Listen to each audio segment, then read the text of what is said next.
Olá, irmãos! Estamos aqui para mais uma escola bíblica dominical de uma forma virtual.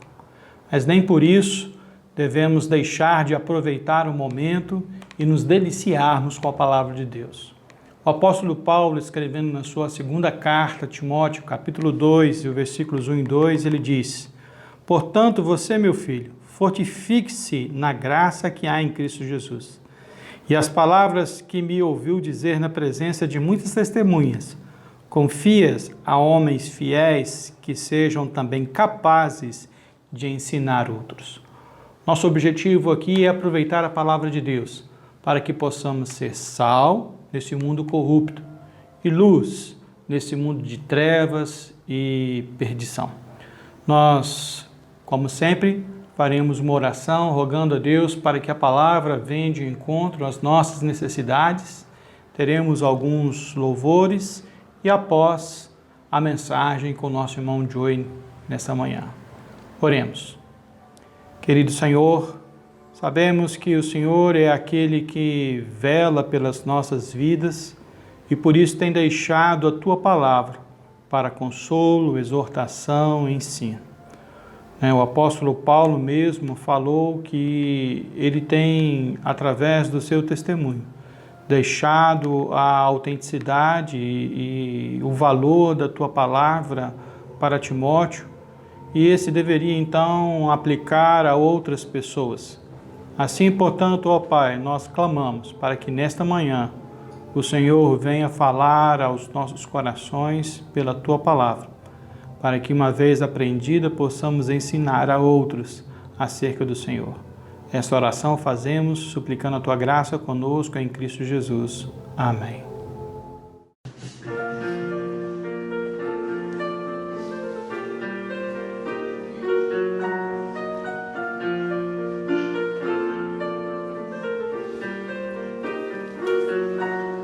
Lugar de lindos cantos, sem a dor e o pranto, só ecoam gratidão, louvor e amor.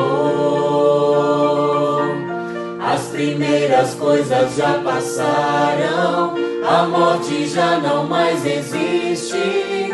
Eis que novas todas coisas estão. Se cumpriu o que já foi escrito, palavras fiéis e verdadeiras, tudo aquilo que foi dito em ti, Jerusalém. Jerusalém, anseio estar em ti, entrar por tuas portas, ver a glória que tu tens. Jerusalém, morada santa dos fiéis, em teus limites tenho paz sem fim. Jerusalém, morada do Senhor, o Senhor, habitas em teu centro, trono do glorioso Deus. Em teus domínios quero para sempre estar, e eternamente tu serás meu lar.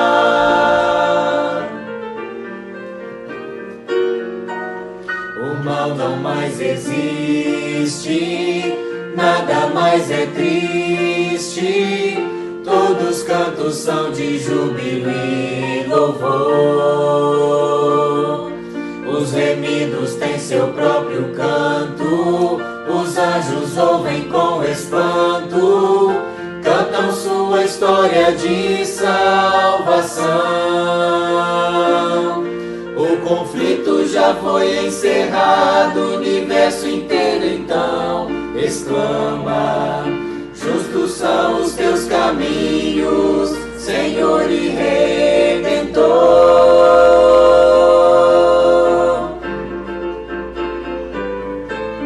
Jerusalém, anseio estar em ti, Entrar por tuas portas, ver a glória que tu tens. Jerusalém, morada santa dos fiéis.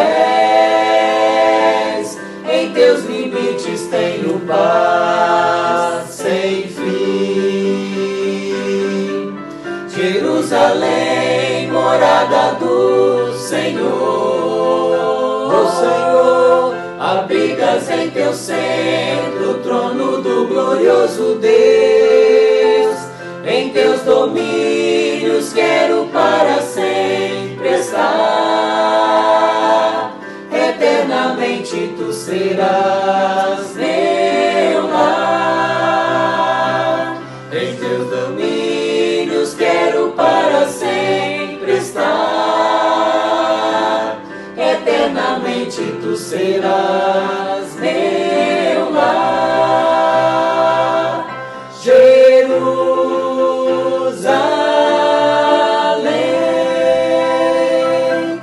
Jerusalém.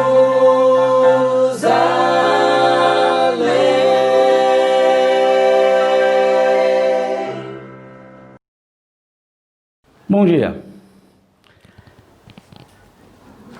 Como está o teu relacionamento com Deus hoje?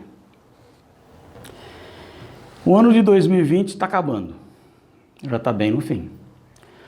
A maioria das pessoas com quem você possa falar vão levantar tantas coisas negativas sobre esse ano, né? O que não puderam fazer, onde não puderam ir, o que eles tiveram que fazer, por exemplo, usar máscara, usar o álcool gel, o distanciamento, esse tipo de coisa. O Leandro Hassum tem um programa na televisão que ele deu o nome de 2020. É uma sátira sobre o ano de 2020. Como é que tá? Como é que isso afeta a nossa vida? Eu vi uma pessoa postar no Facebook que ela não, mesmo que no Brasil tivesse horário de verão, ela não adiantaria o relógio dela em 1 hora, porque ela não quer ter 1 hora a mais de 2020. Esse é o pensamento do povo. O que isso fala sobre o meu relacionamento com Deus? O meu relacionamento com Deus. Realmente, humanamente falando, esse ano foi, digamos, um desastre, né? Veio a pandemia, tudo parou, os distanciamentos e tudo mais aconteceram. Então, para nós, humanamente falando, foi um desastre, foi um pé no freio que segurou, parou tudo, parou a economia, e nós ficamos no meio de um debate sobre a saúde, nós ficamos no meio de um debate sobre ladeando saúde e economia, e levantamos críticas sobre as pessoas da área de saúde, sobre as pessoas da área do governo, e foi tudo assim, foi realmente uma coisa difícil. Nos países onde o frio, onde o inverno é mais rigoroso, Canadá, Estados Unidos, Europa, coisas assim, as pessoas passam a maior parte do tempo dentro de casa. E você nota isso, porque é uma sociedade que parece ser mais triste, ser mais deprimida, mais contraída. E fica difícil isso, né? Então, no Brasil, que é um país de calor, esse acontecimento, isso, nós estamos vendo por causa do distanciamento. Nós estamos vendo isso acontecer porque nós não podemos passar tanto tempo fora de casa. Aqueles que têm quintal, saem de dentro do prédio, mas ainda não estão fora de casa, ainda estão envolvidos ali com um grupo pequeno de pessoas e tudo mais. Isso dificulta, isso entristece, isso deprime a pessoa. O nosso relacionamento com as pessoas, de uma certa forma, foi afetado. Com pessoas que nós amamos, com pessoas que nós convivemos mais, chegou uma saudade, bateu uma saudade forte. O nosso desejo é estar junto. E quando nós nos aproximamos das pessoas, não poder abraçar, para nós brasileiros, sangue latino, que gostamos desse contato físico, é um castigo. Mas como é que é o nosso relacionamento, volto a perguntar, com Deus? Quantas vezes nós dissemos, quando eu tiver mais tempo, vou fazer isso, isso, isso. E temos uma lista. E agora? Cumprimos quando tivermos mais tempo? Não. E agora que temos mais tempo? Temos procurado cumprir aquilo que dá para cumprir? Eu acho que também não. Tempo, agora, não nos falta. O que eu queria fazer hoje é pegar algumas ilustrações. Há pouco tempo atrás, no aniversário da minha sogra, me pediram para compartilhar alguma coisa e eu usei o Salmo 23 para construir uns pensamentos relacionados à vida da minha sogra. E eu gostaria de compartilhar alguns deles com vocês hoje de manhã. Por exemplo, no Salmo 23, que nós não vamos estudar versículo a versículo, não vamos fazer um estudo profundo dele, vamos simplesmente pensar alguns pensamentos e procurar extrair dali ensinamentos. Ele começa fazendo uma declaração e mostra para nós que aquele salmo todo vai ser baseado em cima de uma comparação ou de uma ilustração do relacionamento da ovelha com o seu pastor. E ele começa, ele diz: o Senhor é o meu pastor. Para entendermos essa frase tão curtinha, mas tão cheia de significado, primeira coisa que nós temos que fazer é conhecer, saber quem é esse Senhor. A ovelha conhecia muito bem o seu pastor. No Novo Testamento, João capítulo 10, o Senhor Jesus Cristo diz, ele falou, olha, eu as conheço e elas me conhecem. Eu chamo por nome e elas me seguem. Que é a relação que é feita com o pastor. O pastor não fica atrás, tocando as ovelhas. Ele vai à frente, chamando as ovelhas e elas vão seguindo, ouvindo a sua voz, reconhecendo a sua voz e vão seguindo. Por quê? Porque elas confiam naquele homem. E nós temos diante de nós um salmista que declara, falou, o Senhor. E com esse Senhor, ele está declarando, ele está falando, se referindo a Deus, ao Deus Todo-Poderoso. Falou, olha, o Deus Todo-Poderoso é o meu pastor. E ele reconhece esse Deus. Ele sabe qual é a relação desse Deus com ele. Ele sabe o que Deus é capaz. E ele sabe o que Deus vai fazer. E ele diz, ele é o meu pastor. Então agora nós compreendemos, nós temos como pastor o Senhor Deus, o Todo-Poderoso, Criador dos céus, da terra, do mar e tudo que neles há. Aquele que declarou para Moisés, eu sou. Esse é o nosso pastor. E nós podemos então nos sentirmos tranquilos, porque o salmista continua ali e falou, olha, nada me faltará. E com isso ele está englobando tudo que mais tarde ele vai especificar no Salmo. Ele está englobando tudo, ele falou, olha, nada. Eu posso confiar nesse homem, eu posso confiar nesse pastor, porque ele vai tomar conta de mim. Será que o teu relacionamento com Deus está nessa base? Que você sabe, e você reconhece, e você depende desse que é o teu pastor? Será que você não tem dúvidas se ele se interessa por você? Vou ser honesto com vocês. Quantas vezes durante essa pandemia, quantas vezes durante aquele período de depressão que eu passei, eu cheguei a questionar se Deus cuidava de mim no sentido, se Ele se interessava por mim. Eu pensava, eu sou tão fraco, tão suscetível a erro, será que Ele se interessa? Será que Ele realmente se preocupa comigo? E eu pensava nisso. Será que isso não acontece com você? De pensar, será que esse que se declara o meu pastor, será que ele tem interesse mesmo que ele vai cuidar de mim? Será que ele me conhece nesse ponto? Será que ele vai suprir aquilo que eu preciso? A ovelha nunca questionava. A ovelha tinha absoluta certeza que o pastor, aquele homem, ia cuidar dela, ia protegê-la. E como é que é o nosso relacionamento com Deus? Estamos ou não estamos? Dependendo, confiando. Como é o teu relacionamento com Deus? É um relacionamento de desconfiança, pé atrás? É um relacionamento de dúvida? É um relacionamento de que você não tem um pastor que vai cuidar de você? Ou é um relacionamento de dependência, um relacionamento de confiança? Isso que você tem que parar a pensar. Como é o teu relacionamento com Deus? Mas eu queria pensar um pouquinho sobre a ovelha. Pensamos sobre o pastor. Agora vamos pensar um pouquinho sobre a ovelha. A ovelha é um animal dócil, um animal gregário, um animal que se une entre eles. Eles ficam juntos, andam juntas, comem juntas, se protegem juntas, mas elas sabem que não têm capacidade de se defender adequadamente. Elas têm pouquíssimas habilidades de defesa. São presas fáceis aos predadores. São dóceis, mas podem ficar agressivas quando ameaçadas, principalmente após o parto. São estridentes quando estressadas e se assustam com muita facilidade.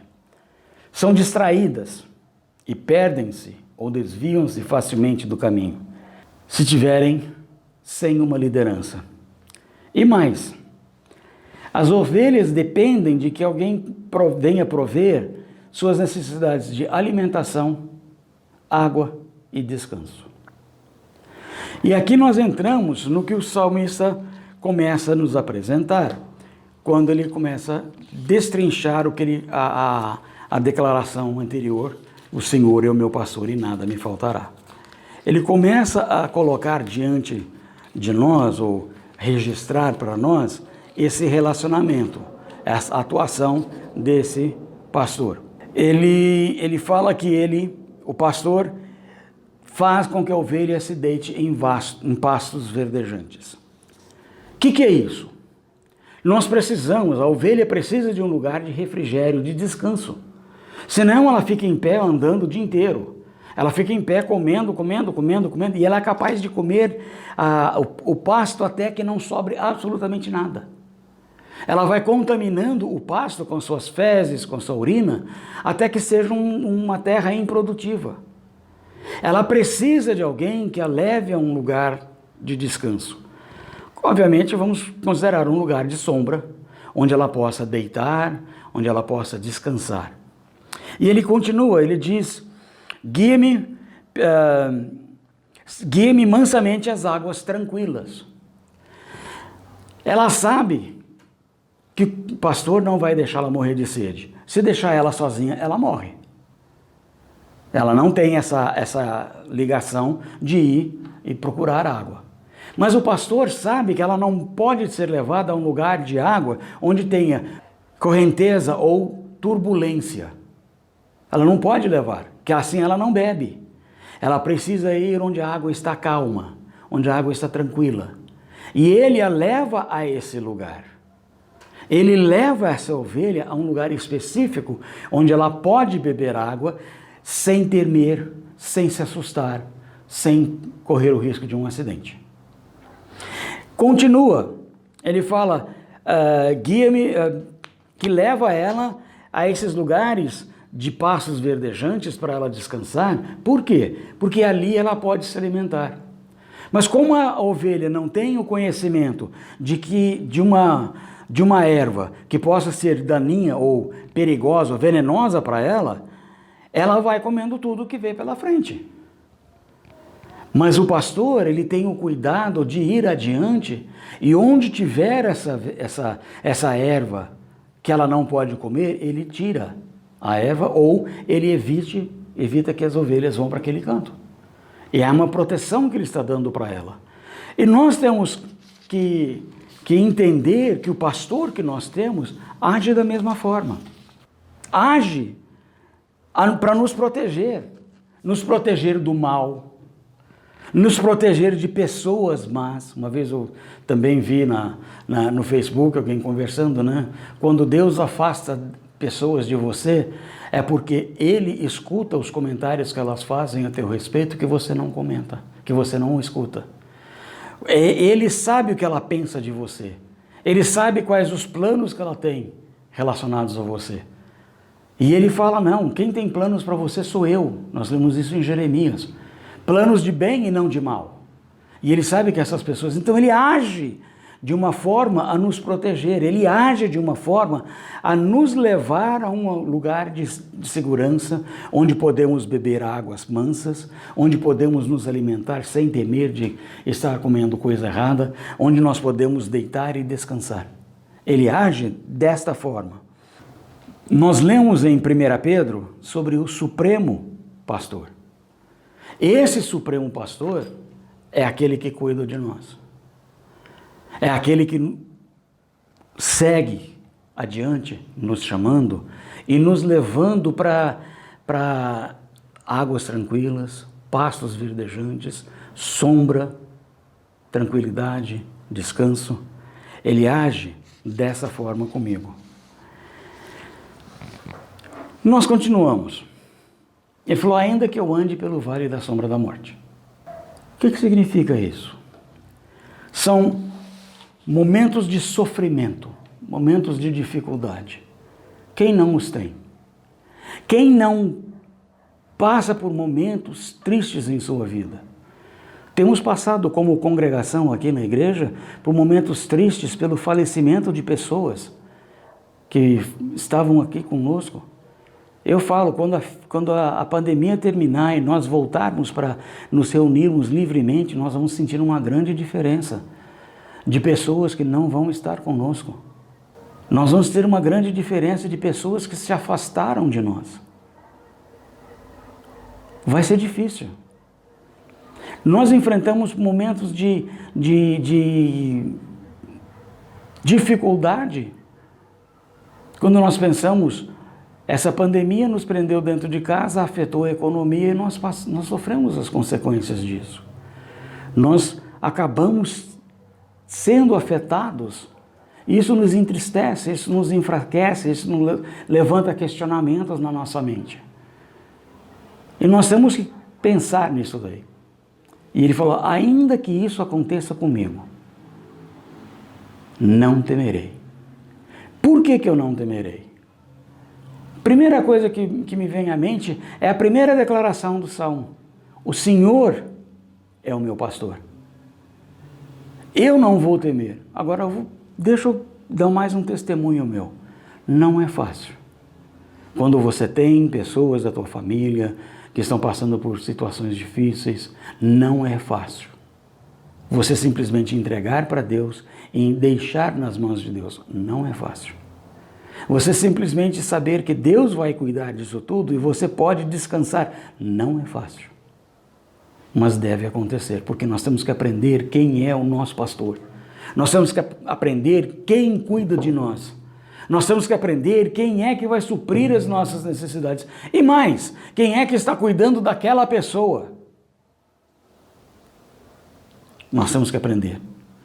Nós temos que entregar nas mãos dele essas coisas. Ele falou, olha, mesmo que eu passe pelo vale da sombra da morte, o vale de sofrimento, de dificuldade, mesmo que isso aconteça, eu não temerei, porque o Senhor é o meu pastor. O Senhor vai cuidar de mim. O Senhor vai me orientar, me mostrar o caminho.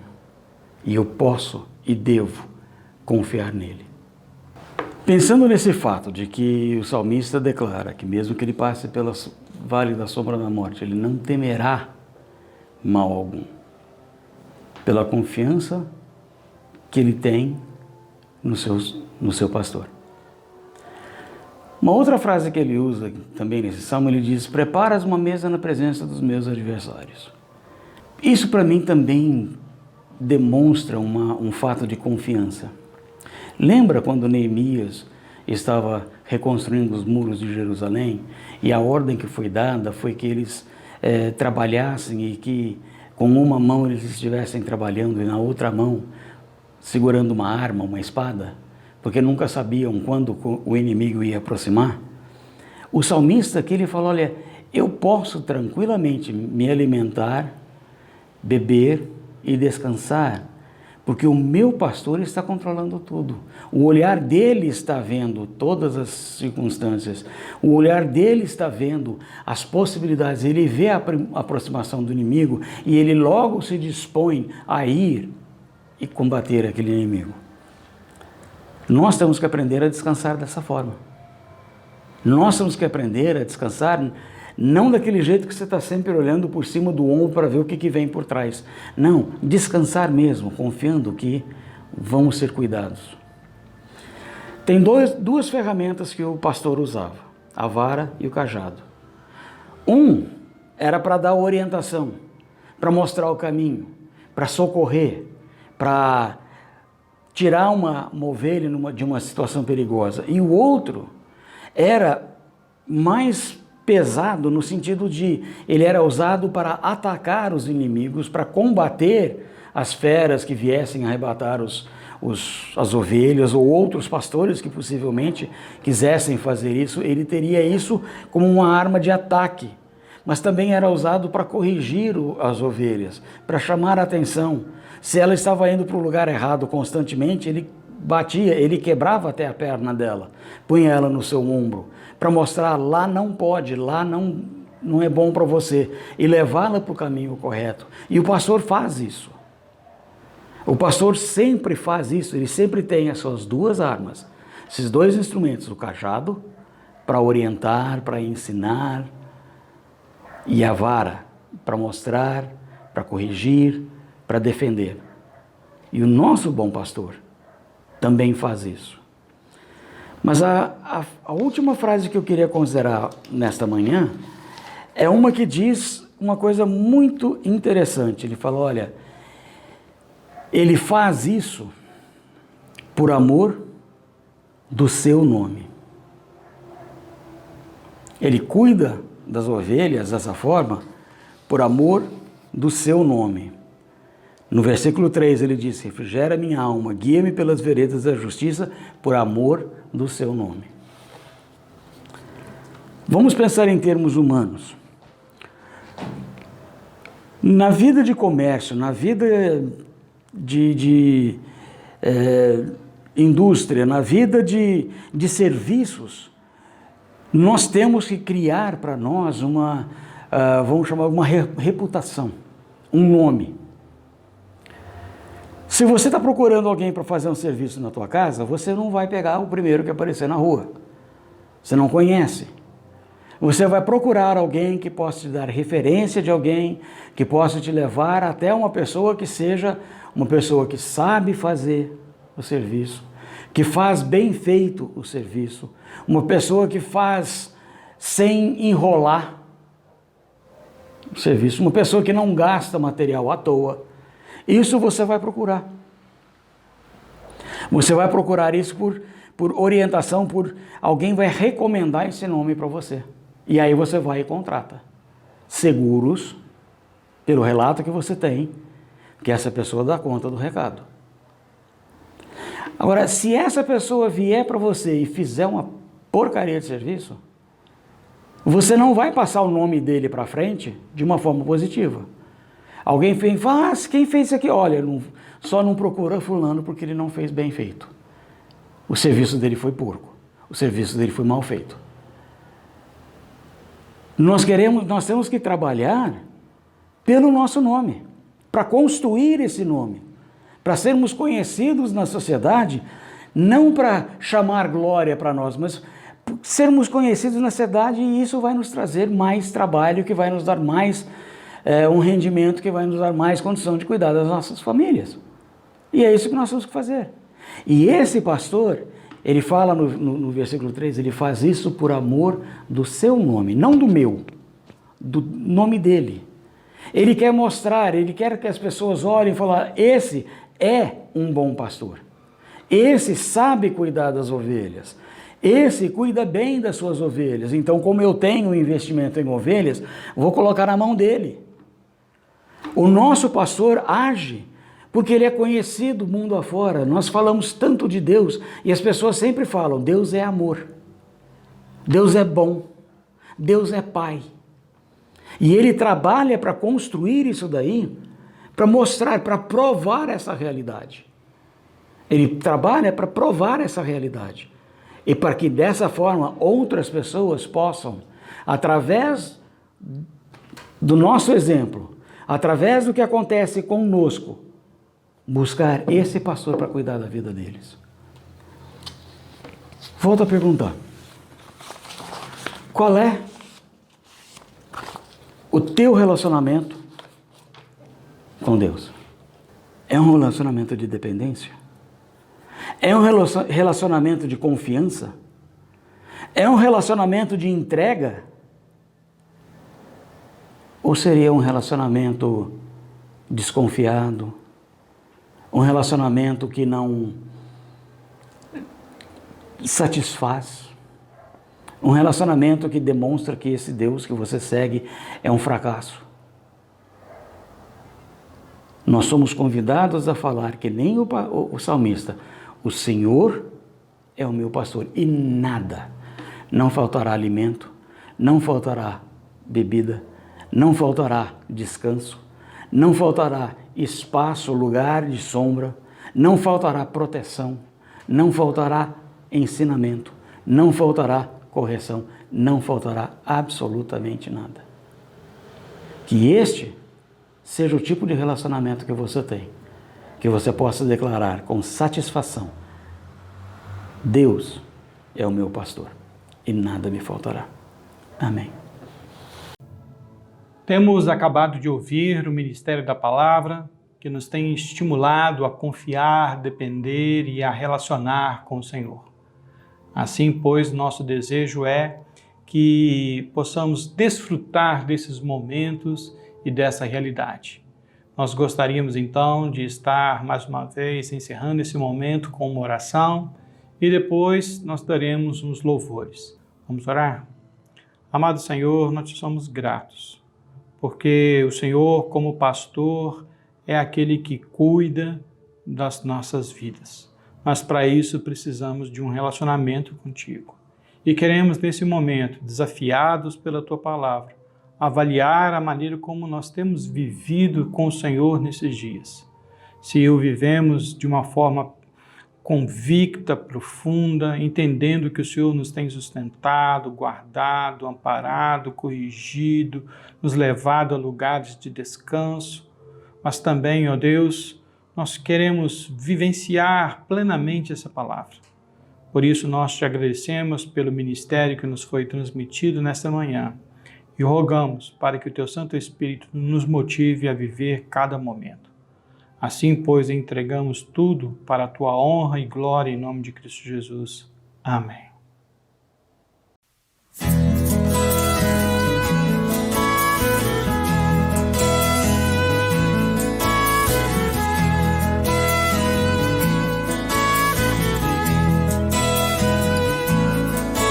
O Senhor é o meu pastor e nada, nada, nada me faltará. Deitar-me faz em verdes pastos e guia-me pra junto das águas tranquilas.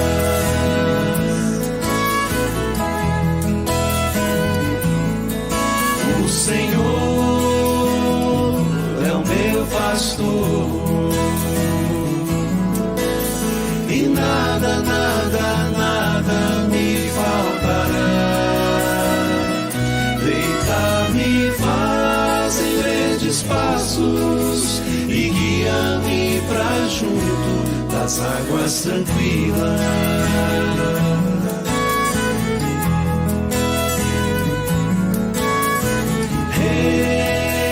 Refrigera minha alma e guia-me pelas veredas da justiça, por amor do seu nome, por amor do seu nome.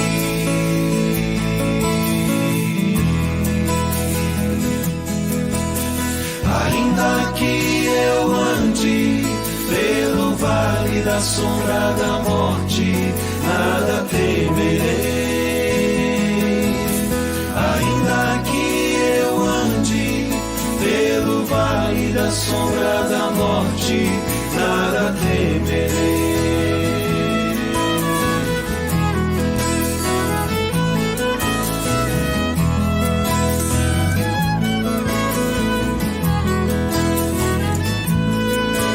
O Senhor é o meu pastor,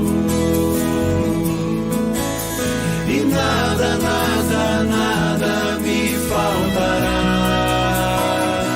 Deitar-me faz em verdes passos e guia-me pra junto das águas tranquilas.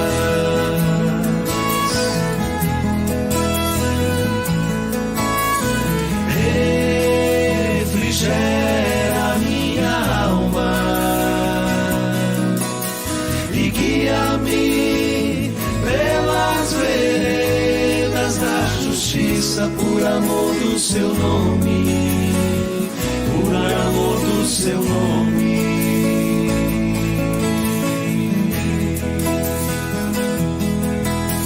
Ainda que eu ande pelo vale da sombra da morte, nada temerei. Ainda que eu ande pelo vale da sombra da morte, nada temerei. Ainda que eu ande pelo vale da sombra da morte, nada temerei. Ainda que eu ande pelo vale da sombra da morte, nada temerei.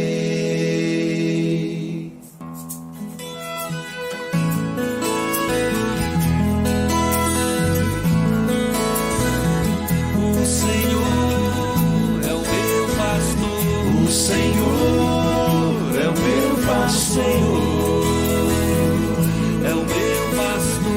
O Senhor é o meu pastor, é o meu pastor. O Senhor é o meu pastor, o Senhor é o meu pastor.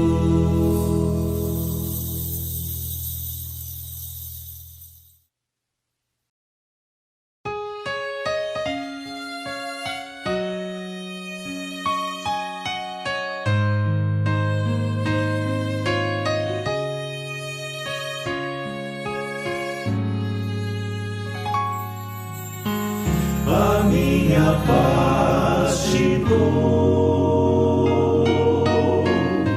mas não como o mundo a dá, pois essa paz real provém da fé, amigo, é tão somente crer que posso em ti viver, e a paz será contigo,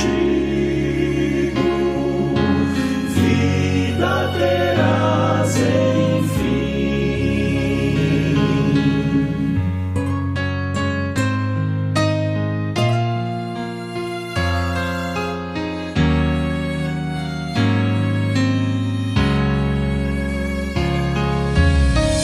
Quem dessa paz precisa não deve duvidar,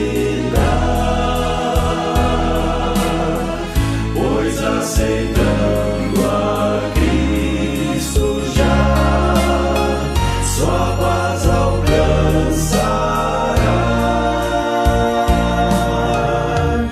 A paz que Cristo